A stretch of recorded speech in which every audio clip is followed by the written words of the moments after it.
How's it going, everybody? Bryan, Alvarez, and Dave Meltzer here on Wrestling Observer Radio. It is April 30th, 2012, here at figure4online.com/wrestlingobserver.com. What a show we got for you today. We're going to review... I got to say one thing. Yeah? I cracked up when I saw the front page of the site today. Our new picture?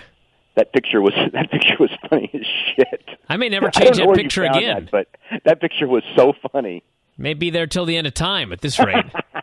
Well, it's definitely going to be there till SummerSlam. You know, I was thinking about this today, and I'm sure this is hyperbole, but on the way home I was thinking, that may be the dumbest finish I've ever seen. It's got to be way up there. Time will tell. We can look back. Think about this for a second. With a better perspective in 6 months, 9 months, and maybe it won't be. But no. Hold on. Think about this for a second. No, seriously. There's no way. You never know. You never know 100%. But tell me how you could repair when I saw this. it was just like, okay, it was when when Vince and Eric hugged, and at the time I thought that's really stupid, and I remember people going, you got to wait till it plays out. Now with the benefit of hindsight, it was every bit as stupid as I thought. Actually, stupider. Tell me one way. Tell me one way that you can conceive of this being rehabbed. What'd you say? Tell me one way that you can conceive of this being rehabbed. A rehab? Rehab this finish. Like one way that you could say, okay, well, they could make it work if they did this. You mean make it work to the degree that it would have worked had he won? Yes. No, you can't. No, it's impossible. Well, see, there you go then. Impossible. No, I mean he's not dead, but he's another guy. His edge is gone. Yeah, he is a guy now. Yeah, he's a guy who lost. I mean, and again, this was a fantastic main event, and it would have been the absolute perfect match for a year from now, when it was time for Cena to get his win. To do it now, I mean, I tell you, the most astounding thing is with if Cena's taking time off. That's even more astonishing. I beg him to not take time off. That blew my mind because I mean, again, like. This is actually like something that has been done a million times historically, as you know, where a guy is, whether it's injuries or he's leaving the area for a while or whatever the story is, and it's time for him to go and they bring a new guy in, and, the new guy just destroys him. And usually, when the guy comes back, they do just incredible business. I mean, in this one, even if he won, even if Cena won and then was destroyed, it'd be one thing, but he went and cut the promo. I mean, it's like Lesnar didn't even, at the end, Lesnar faded into obscurity, not into obscurity, he faded into the sunset, and John Cena cut a promo and goes, I'm going to take some time off now.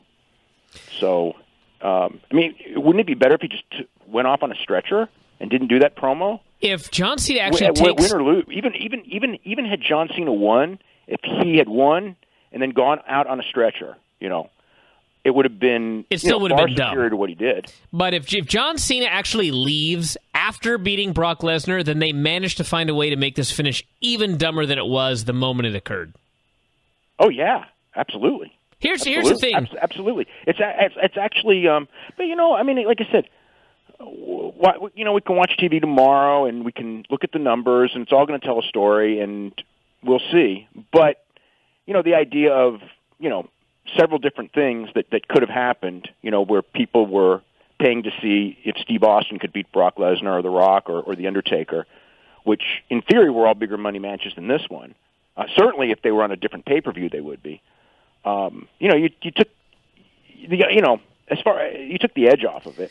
And well, listen. in the case of like an Undertaker, in case of an Undertaker and Brock Lesnar match at WrestleMania, not that it's dead, and not that it wouldn't be somewhat intriguing. It won't matter, but because it'll mean nothing compared to what it could have meant had he gone in without losing. Yes, if Brock Lesnar were undefeated going up against a streak, that's a gigantic money match. But guess what? Brock has already lost. Yeah. This is the thing to me why I thought it was one of the stupidest finishes I've ever seen in my entire life. This is more than just a guy losing. Brock Lesnar was the biggest draw in all of pro wrestling or mixed martial arts. He was a UFC heavyweight champion. He was a former UFC heavyweight champion that was a gigantic draw that also had a dominating physical presence and could work. You know when you can have another one of those guys come along in history If it happens, it's not going to be anytime soon. Not in our soon. lifetime, it ain't happening. It is not going to happen anytime soon. And all you had to do was build the storyline of who can beat Brock Lesnar. And he's already been beaten. That right there is why this is maybe the dumbest finish I've ever seen. Well, if I was Undertaker, I would be really unhappy. I mean, if he would have beaten anybody else. And if I was Austin, I'd be furious. If you beat Ryback or you beat any of a million other guys, you could always make another Ryback. But you can't make another UFC heavyweight champion that you just took from UFC. You can't do it. There will not be another guy like Brock Lesnar. I will say this. If they were paying him $500,000 a year, I mean, it would still be stupid, don't get me wrong. But when you add that they're paying him $5 million a year for limited dates, it's even stupider than you just explained. I was kind of mad on the way home, but then about halfway home, I started to think about it, and I was like, I wasn't mad. I was just amused. Brock is making his $5 million no matter what, or whatever the amount is. Yeah, and he doesn't care. But Vince McMahon had the potential to make countless, maybe not countless, but tens of millions, maybe even more. Millions and millions and millions and millions and millions of dollars. And he fucked it all up, so he got what he deserved. That's what I have to say about this. Well, we'll see. We'll see how the match with Austin draws and how the match with Rock draws and how the match with Undertaker draws. I'm sure they will all draw fine, but they could have drawn significantly more. I don't even know that they're going to happen. They may not. Maybe he'll just go home. Well, I'm not saying he'll go home, but I mean, now here's the other thing in the whole dynamic.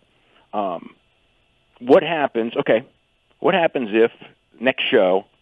Let's just say his next show, SummerSlam. Okay, let's just say that the Edge isn't there at SummerSlam, and it's like Nexus. You know what I mean? They'll blame it on Brock. Well, even if they don't blame it on Brock, Vince is going to start getting that deal. It's like, what am I paying this guy so much money for?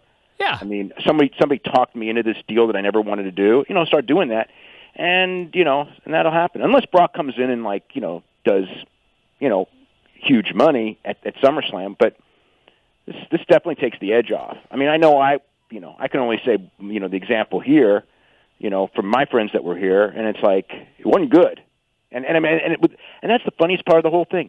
They loved the show. Yeah. My friends were. They loved the show. And then when it was over, it was like, okay, I'll be back for UFC. I'm not going to watch any more WWE. And they were ready to. You think they weren't going to watch Rock and Brock Lesnar? Yeah.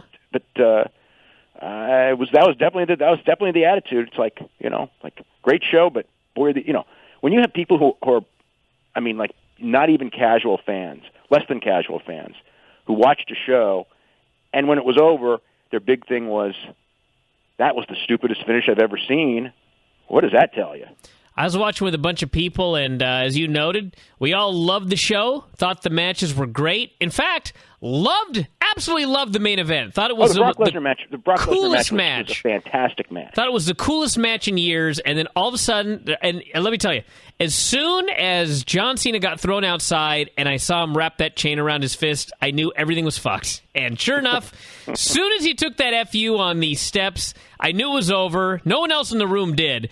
1, 2, 3, and everyone just went quiet, and they all looked at each other, and they just quietly watched the end of the show, and then they went home. And I was like, wow, way to go, Vince. What happened here. Way to go, Vince. A successful finish to your pay-per-view right there. Yeah. I mean, it was just like astonishingly bad finish. Just went quiet. Yeah, just went like, wow. Well, how about that? Look at how they screwed that up. Yeah. I mean, it wasn't like I can't wait to see Raw tomorrow. I think there'll be some curiosity in Raw tomorrow night, but whatever. I just think it's so madly hilarious that a couple of days ago Vince did that stockholders deal, and he goes, the things guaranteed in life, death, taxes, but a year from now, I guarantee blah, blah, blah. And I was sitting there thinking there are 3 things in life that are guaranteed. 1, death, 2, taxes, and that WWE will fuck up every easy storyline they're ever given. Without fail. Well, they everyone. have to. You know why? Because they can't help themselves. Because it's predictable. No, I mean, like, it's funny because I've seen people get mad at me because I was on Live Audio Wrestling and I compared to Russo. But actually, the mentality is exactly like Russo. What Russo would do is he would go, okay, this is what normal wrestling would do, so I'm going to do the opposite. And then it didn't work. But he would never understand why it didn't work or why it's done the other way. You know what, though? I mean, like, why? I mean, he wouldn't understand why would you have the, why would you have Lesnar win? It doesn't matter anyway. It's all fake, except it does. I actually would bet you anything that even Vince Russo would have put Brock Lesnar over. I believe Vince Russo in a room where he was booking, where he had no contact with the outside world, would have put Brock Lesnar over. However, if Vince Russo was on the internet all day, he'd be tempted to have Cena win. Well, because maybe. He would have to go in there and prove that the people can't predict the finish. And I tell you what, the one that was the most amazing to me, is, the Layla thing. Because it's like, that shows you just how far they're going to go. They had a 1-year storyline, essentially, of Karma coming back to destroy the Bellas.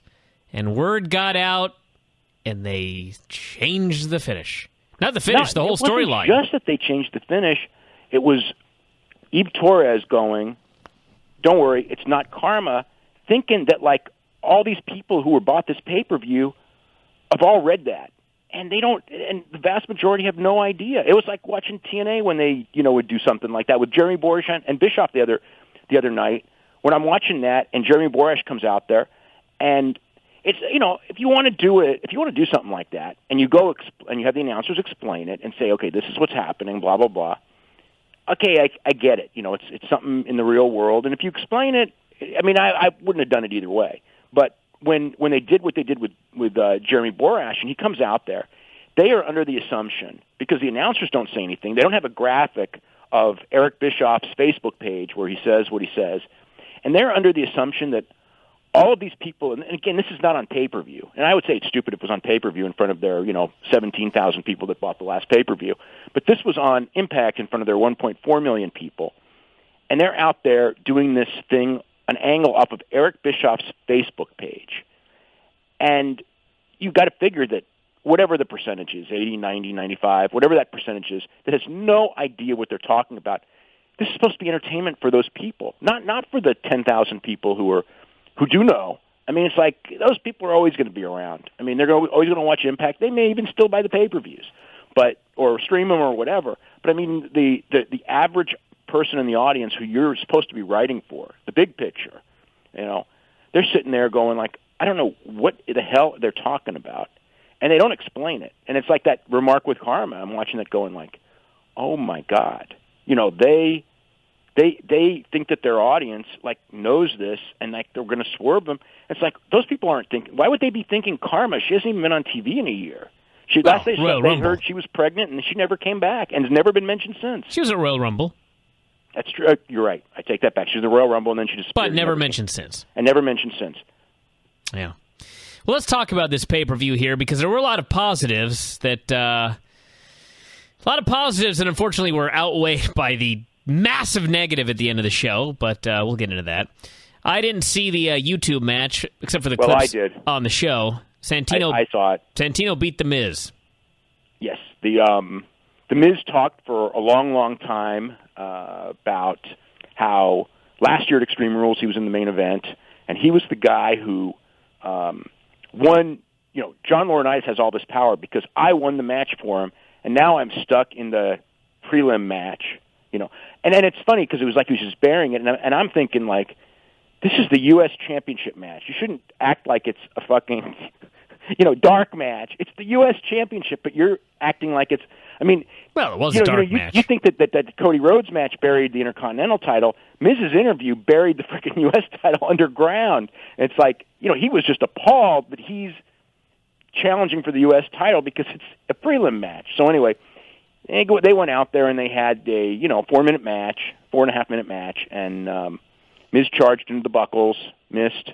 Santino hit the Cobra, 1, 2, 3, and it was over. It was the same as like 4 other matches on the show tonight. The exact same, basic thing. There was nothing wrong with it. It was a fine, 1-star dark match. That's about it. They had about, for whatever it's worth, and you could say, whatever it is. They had about 60. When the match was over, they had 63,000 people watching.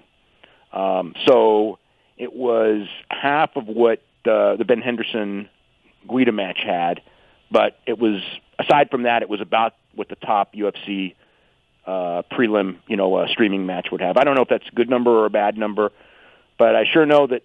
And I watched the Barker channel too, and they did not put it on the Barker channel. The Barker channel, I watched Scott Sanford, do the same thing they always do with the Barker channel. So it was what it was. It wasn't like I saw people, giving the URLs for. They must have figured out a way to turn that off. Nobody was giving the URLs for free streaming, but I mean, as far as this, adding any extra buys, watching it, and I will guarantee it added 0 extra buys. I mean, it was what it was. Randy Orton versus Kane Falls Count Anywhere. Oh, this was a hell of an opener. They had that match about 8 months ago or whatever that ended with the handshake that, of course, eventually led to this new horrible feud.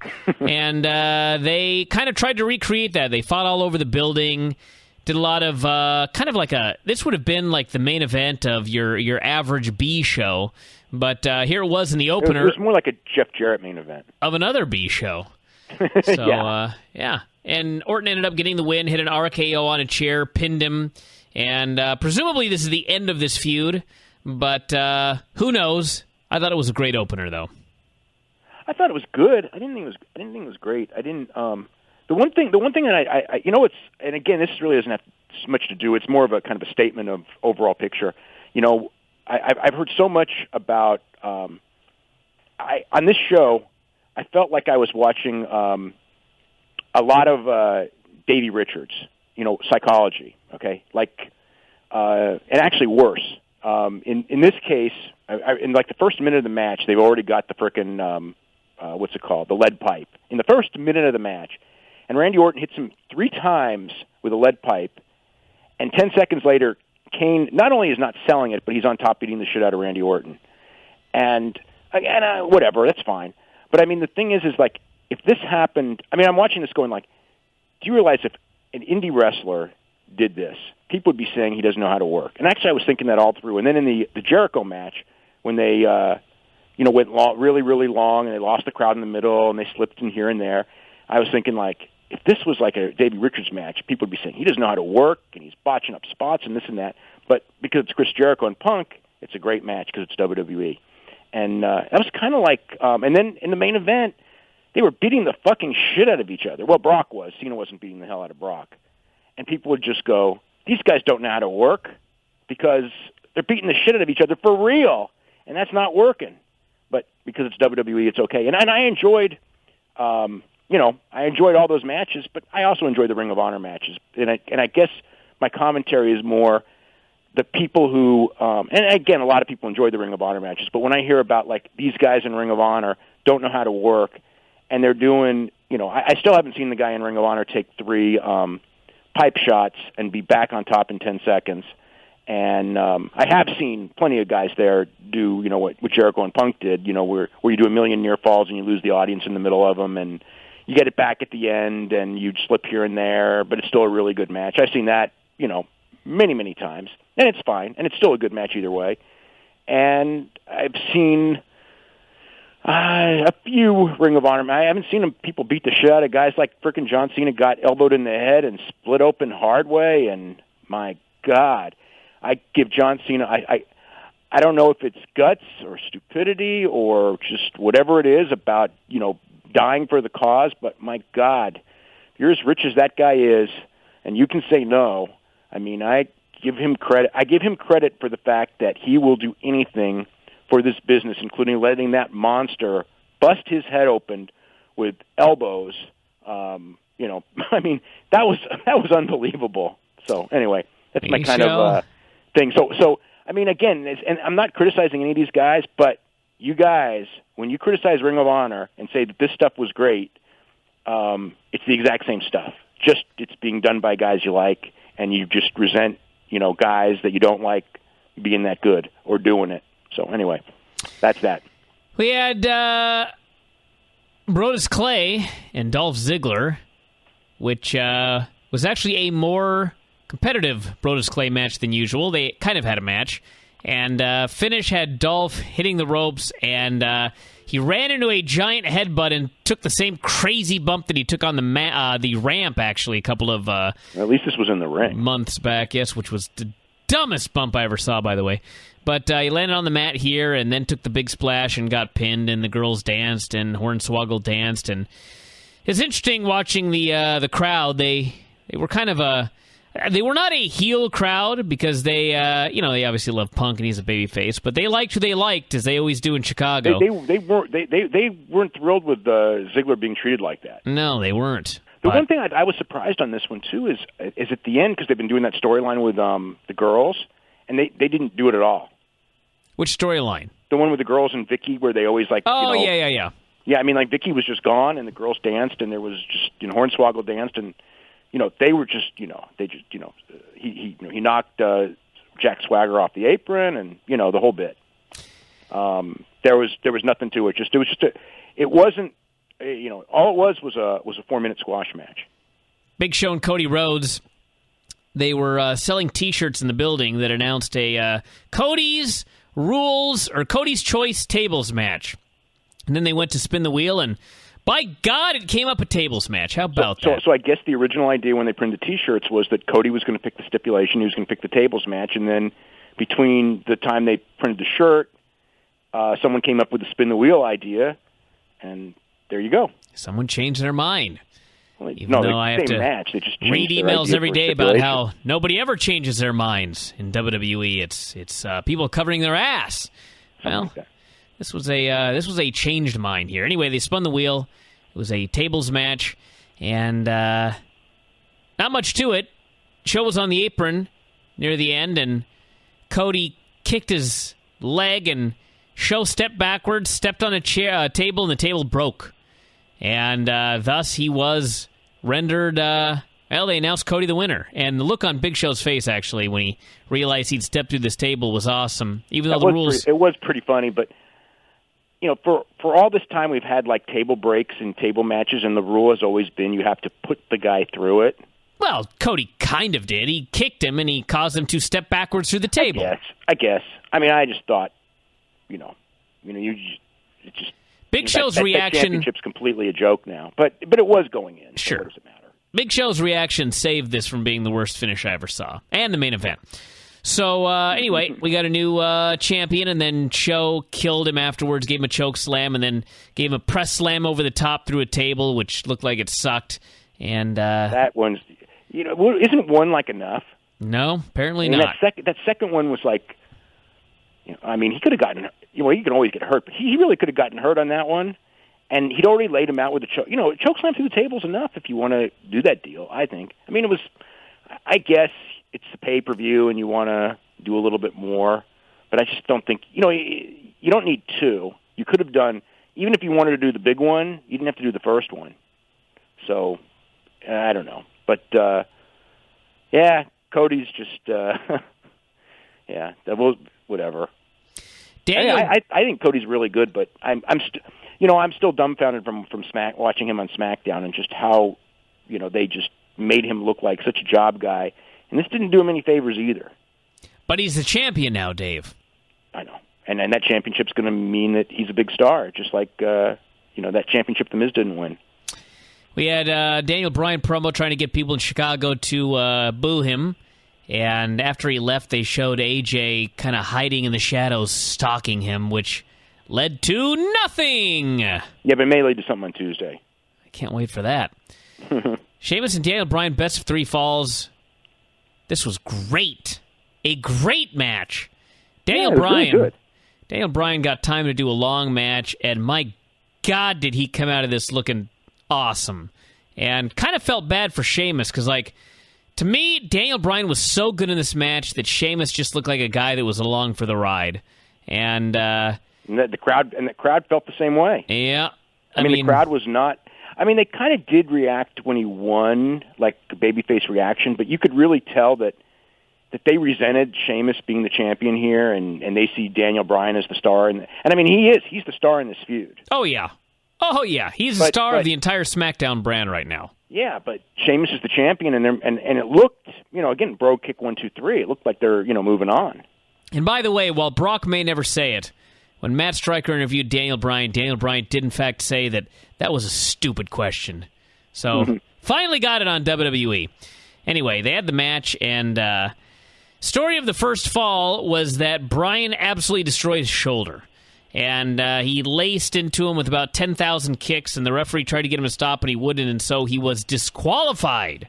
But he did not care, because he had done so much damage that he immediately, in the second fall, put Sheamus in the yes lock. Sheamus could not get to the ropes. He passed out from the pain. They stopped the match. Daniel Bryan was given the second fall. And in a very dramatic manner, actually, they teased that they were going to stop the match altogether and Bryan would be declared the new champion.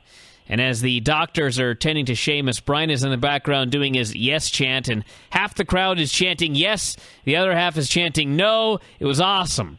So they finally start the third fall. They go back and forth, and finally Sheamus makes his big comeback. Every comeback he always does. He sets up for the brogue kick. He hits the brogue kick. He pins Daniel Bryan. He's still the champion. It was a hell of a match. The one thing I really liked was the whole third fall, Sheamus still sold that shoulder. Mm-hmm. You know, as opposed to so often where, you know, you're put in this thing where, you know, in theory, you know, because he was in that yes lock forever, because you know, and you know, never tapped out and all that. And I mean, I really liked that. This was like, I guess in some ways, this was the best match on the show. It wasn't the most compelling match on the show. It was the second most, but I think like just for pure work. For pure pro wrestling, this was the best thing on the show. For pure work, this was like, you know, almost like a work of art match. You know, whereas, you know, Brock Lesnar and John Cena was not a work of art. It was something completely different. It was a spectacle is what it was. It was something. It was a work of brutality. We had a Ryback destroy two geeks, Aaron Relic and Jay Hatton. Sure, they're nice guys, but you know the role. They were destroyed as the fans chanted Goldberg. That was interesting. Yeah. Well, he is being pushed like Goldberg, so there you go. Exactly like him. We had Punk and Jericho in the Chicago street fight, and very long match. As you noted, there were a couple of spots here and there. Punk fell off the ropes at one point doing a springboard, and his sister was in the crowd. Actually, they mentioned his father would be there, but unless they hid his father or just didn't acknowledge him, I didn't see I think he no-showed. Oh, my God. How do you no-show? When you've got front row seats to see your son go against Chris Jericho? Well, maybe Jericho... The sister, you got to say that the sister was awesome. She was pretty good. I thought she was great. I wouldn't go as far as say awesome, because for most of it, she looked like she was trying to not laugh at Chris Jericho. And, yeah, I guess. I just thought like that slap spot you could see coming a mile away, and it was still great when they did it. Well, because she slapped him really hard. Yeah. So yeah, she slapped Jericho. And that like the crowd just like totally, you know, got up as soon as she slapped him, because the crowd was. I mean, it wasn't like they were dead or anything. It's still Punk in Chicago, although he wasn't. It wasn't like, boy, it sure wasn't like last year. I mean, like, you know, he's over and he was the hometown favorite, but he wasn't over. I mean, it wasn't even like a Jerry Lawler in Memphis over. It was just kind of like he was kind of over, but I mean, by the end of the match and everything, he was pretty over because they did the long match, and he actually won in his hometown. Yeah, that was cool. But a novel concept. When the slap came, and then Punk just started laying into Jericho, they really got into that for about 90 seconds or so. They did the old, I shouldn't say the old, he put Jericho on a table and did the Randy Savage flying elbow off the top, and they both nearly died. Oh, God. Jericho. I was scared for both. But, you know, I mean, it's like whether it's Shawn Michaels or Shane McMahon or anyone who does that, it's just as you know what I mean? There's just a lot of moving parts there. But, I mean, like, realistically, I've seen that spot done many, many times on pay-per-view, and no one's died yet. No, but Punk's flying elbow always scares me. I was worried for them. His flying elbow scares me all the time, and this was a scarier version than usual. And poor Jericho smashed his head on the ground when he took the bump. Yeah. They threw him back into the ring and did some more spots, and finally Jericho went for the GTS, a foolish move by a heel, and Punk slipped out, gave him a slingshot into an exposed buckle, and then hit the GTS for the clean pin. It's a great finish, and then celebrated with all of his family and his title. He went body surfing. It was pretty cool scene. So, good match. Good stuff. Very good match. Very good match.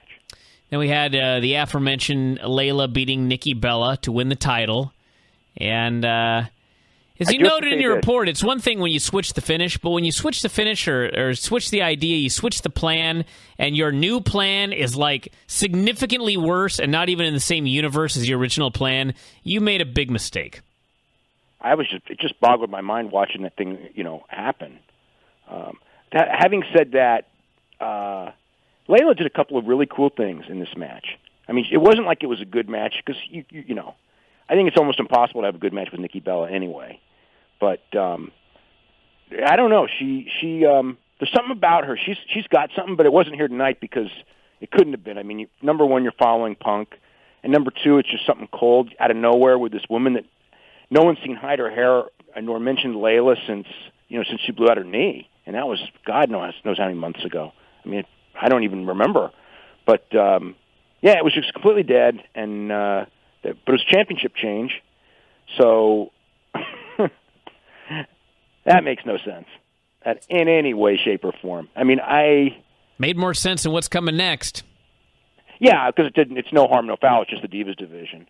But again, you have this thing that builds up from a storyline from a year ago, and you're going to pull it like the week before for no reason.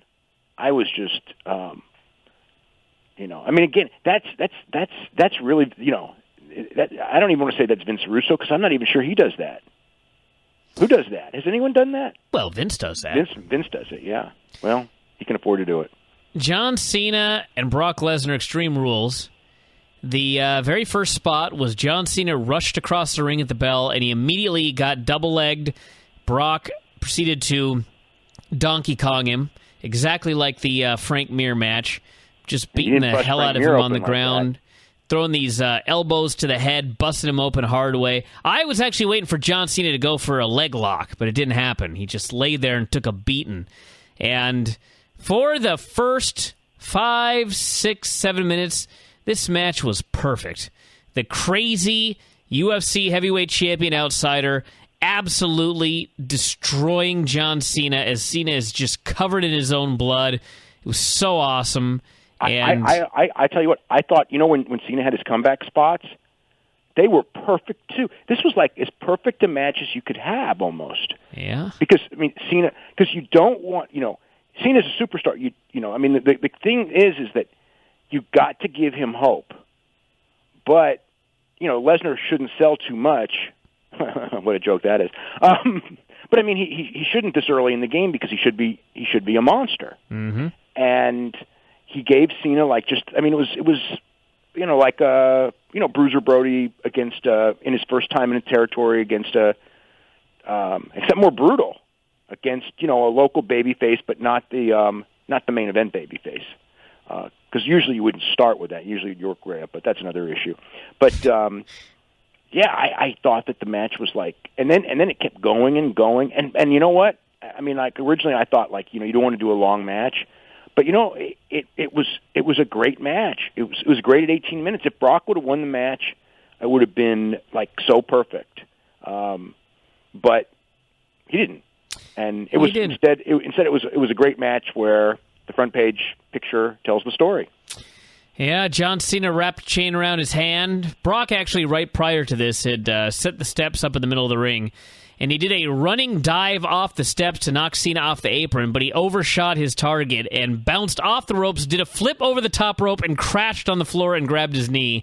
And I thought, oh my God. So did I. And he limped for a while and then leaped up and gave this big smile like, I am a Superman! And he got back in the ring, and unfortunately, John Cena is Superman because he used the Fist of Steel on the head of Brock Lesnar, gave him an FU on the steel steps. Did he bust him? Because that looked like such a worked punch, but Lesnar was still bleeding. I think he hit him. I think he got his revenge right there, actually. He punched him in the face with the chain, and Lesnar was all busted up and selling like his wounded animal selling. And then Cena gave him the FU, 1, 2, 3 on the steps. And there you go. Brock Lesnar, WWE wrestler. That's what he is now. He is now a WWE wrestler, just like everybody else. And it's too bad. Yeah, it is too bad. It's too bad. bad. What are we going to do tomorrow? They're going to suspend him? Suspend who? Brock? Oh, For what? Elbowing a guy in a pro wrestling match? No, he destroyed a ref, although they did make clear that the rules don't apply to him, so maybe that doesn't matter.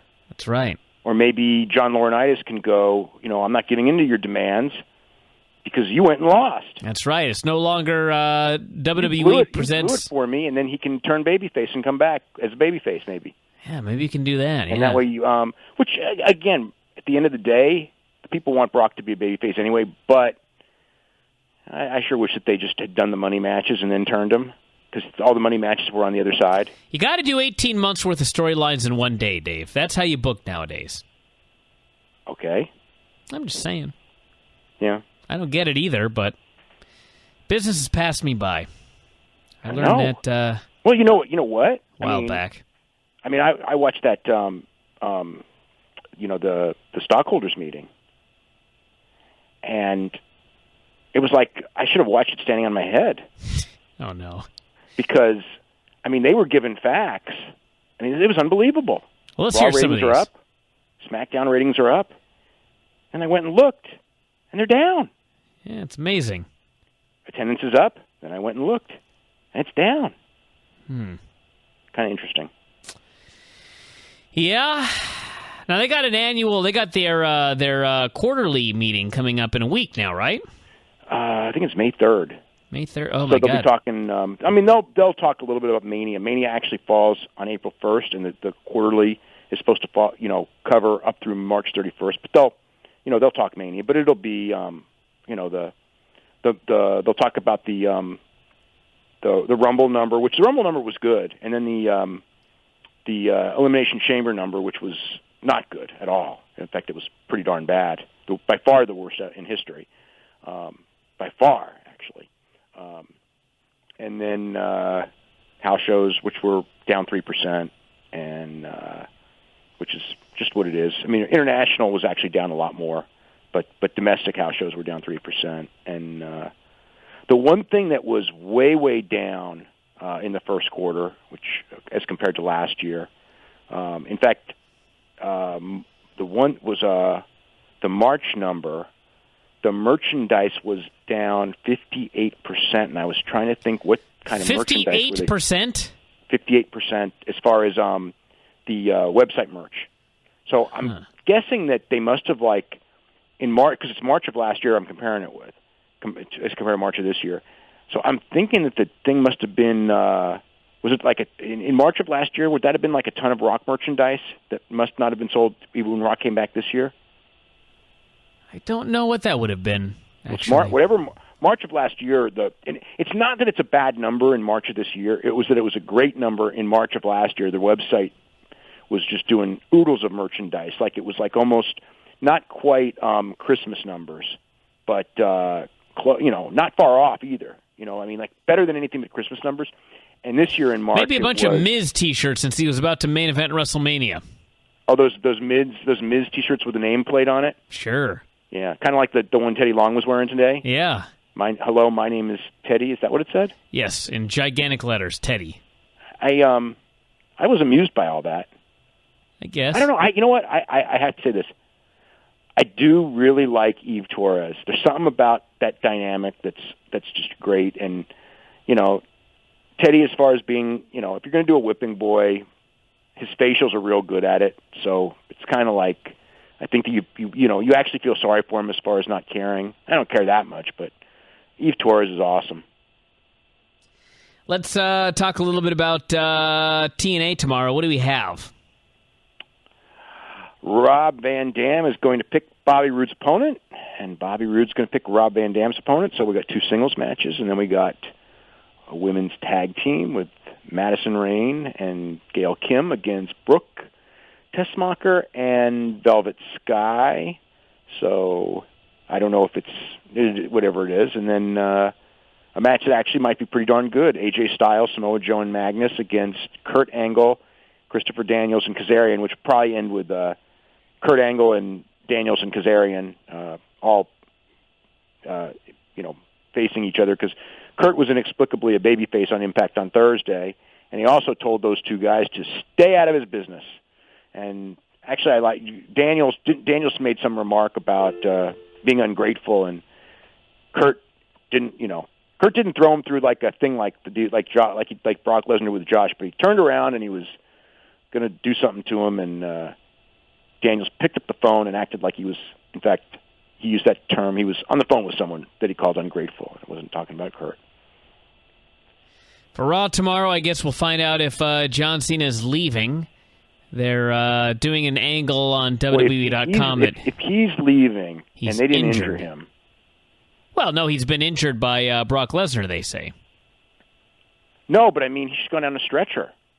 Yeah? He gave a promo. Come on, he's too tough. Actually, you want to know what? I would bet you that he may have... I don't want to say he went into business for himself, but I think that the show ended earlier than they had planned. So I wonder if that was an audible to say something. In which case, that was a really stupid audible to call. I'm dumbfounded. I don't know. Yeah. So anyway, yeah, he supposedly... Yeah, but Brock... But the thing is Brock just completely disappeared, though. I mean, again, it could have been... If there was an audible to call, Brock should have freaking clipped him in F5. We didn't even get an F5. Yeah, we did. Near fall. And there was no ref. He got a pin. Oh, that's right. I take that back. That's right. A visual pinfall by Brock Lesnar. 2 ref bumps. I tell you what, that was the other thing when I was watching with my friends. The reaction, they didn't the first ref bump was kind of like it was, okay, we're watching pro wrestling. But that second ref bump, it was like, okay, this is kind of like that. This is like all that stuff that we hate about pro wrestling. You know what, though? That first ref bump was awesome. Yeah. Mostly because Brock Lesnar absolutely killed poor Charles Robinson. Poor Charles Robinson. The second one was just corny. Yeah.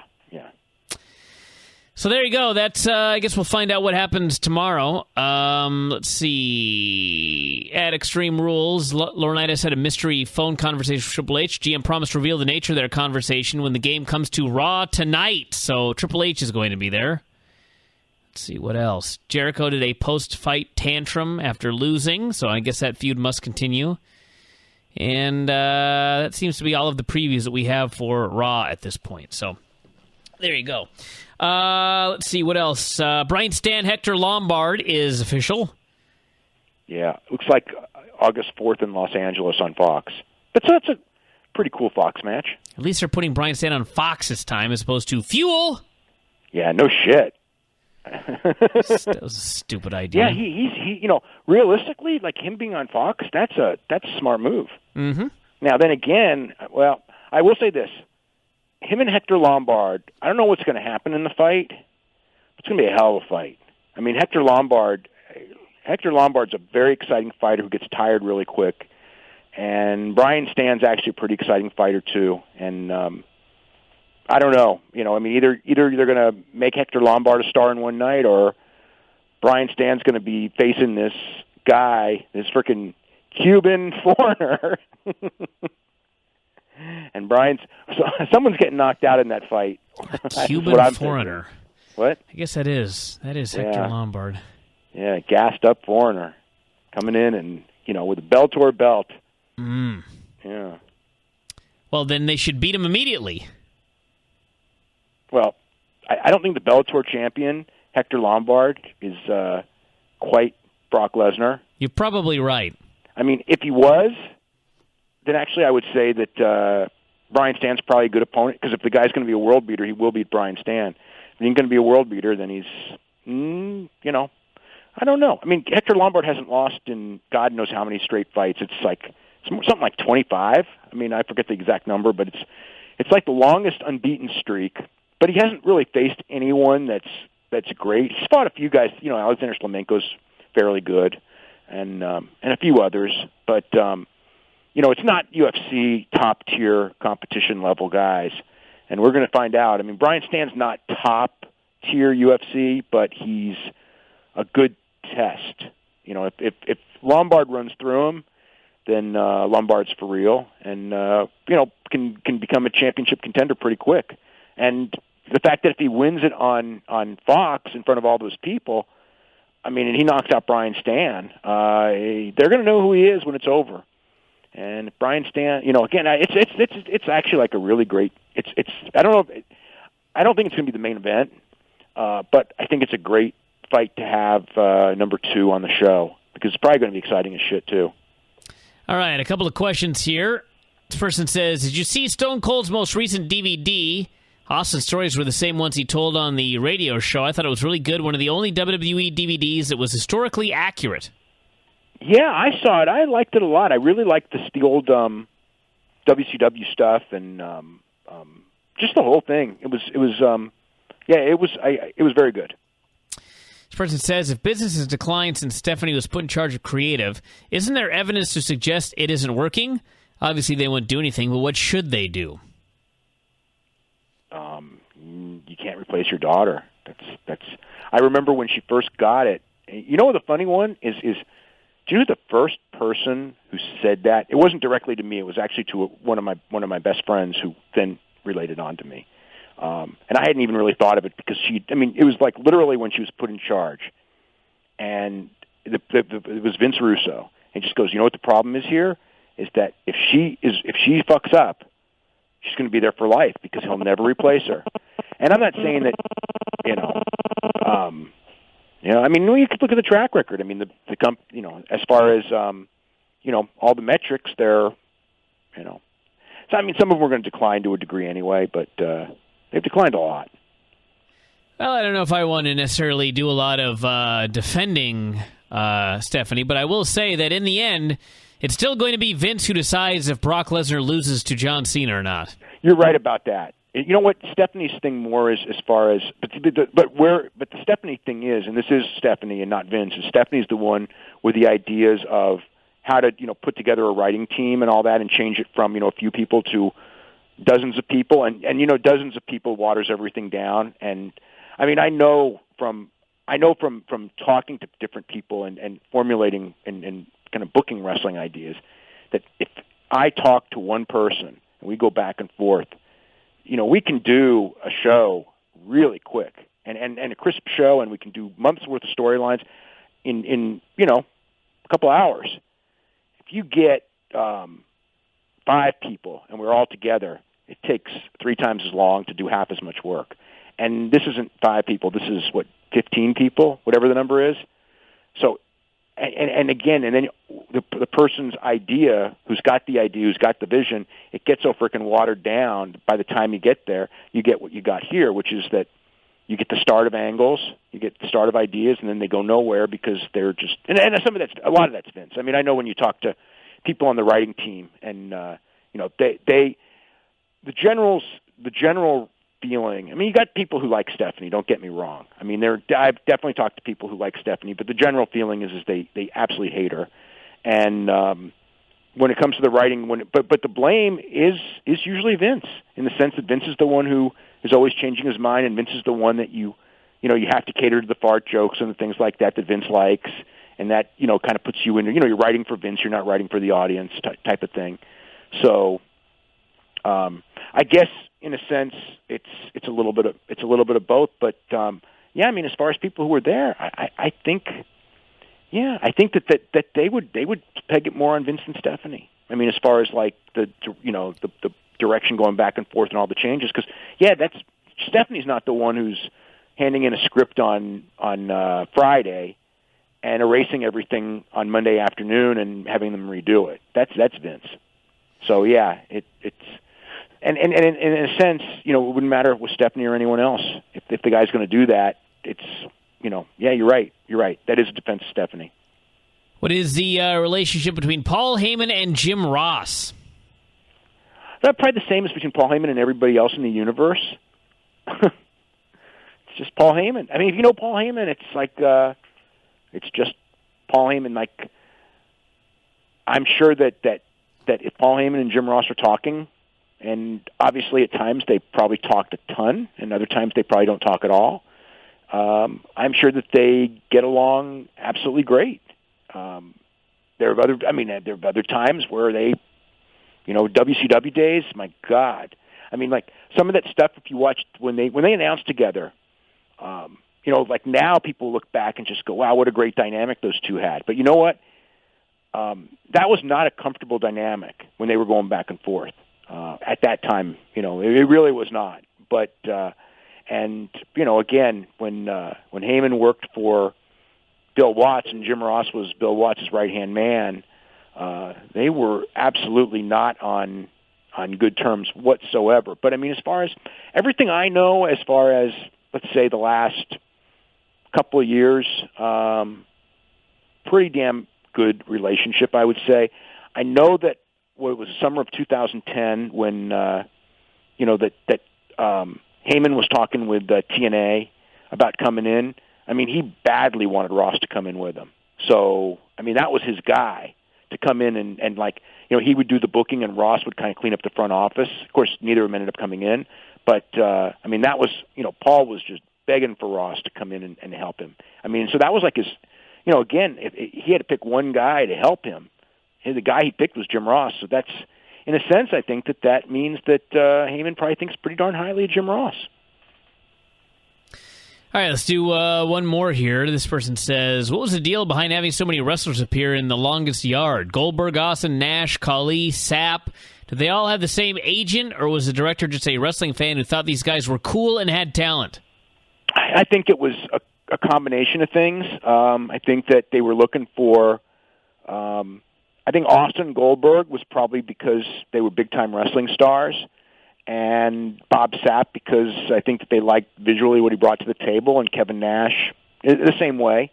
Kevin Nash was very good in that movie too. But I think Goldberg was just there because the guy was probably like, you know, a fan of that, and Khali obviously was there because, you know, there ain't nobody in the world like Khali, and that's what they wanted out of something. So I think it was a combination of a little bit of the wrestling thing, and a little bit of the fact that they were looking for freaky-looking guys, and Sapp and Nash and Khali are, you know, they're really big in different ways, and so they all kind of fit in.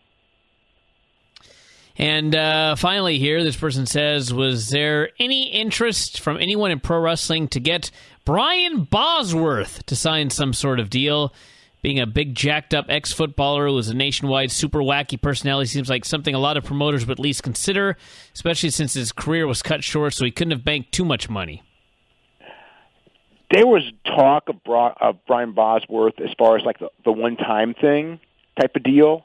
I don't remember if it was WWE or WCW, but I definitely remember the name Brian Bosworth. I think WCW I would have heard more likely. That name definitely popped up. I mean, never. I don't know how hard they pursued it or anything like that, but it was something talked about. But yeah, it never happened. And you know, he had that big name coming out of college, and he didn't do shit as a pro. All right, everybody, we are going to wrap it up for today, but I'm going to be back tomorrow night to find out what they're doing with Brock Lesnar and John Cena. That obviously is the big hook on Raw, so we'll talk about that, plus take your emails. Mailbag at WrestlingObserver.com is the place to send them, and talk all the news. So that is it from here. We'll talk to you tomorrow night. Should be a fun show. Talk to you again after a while.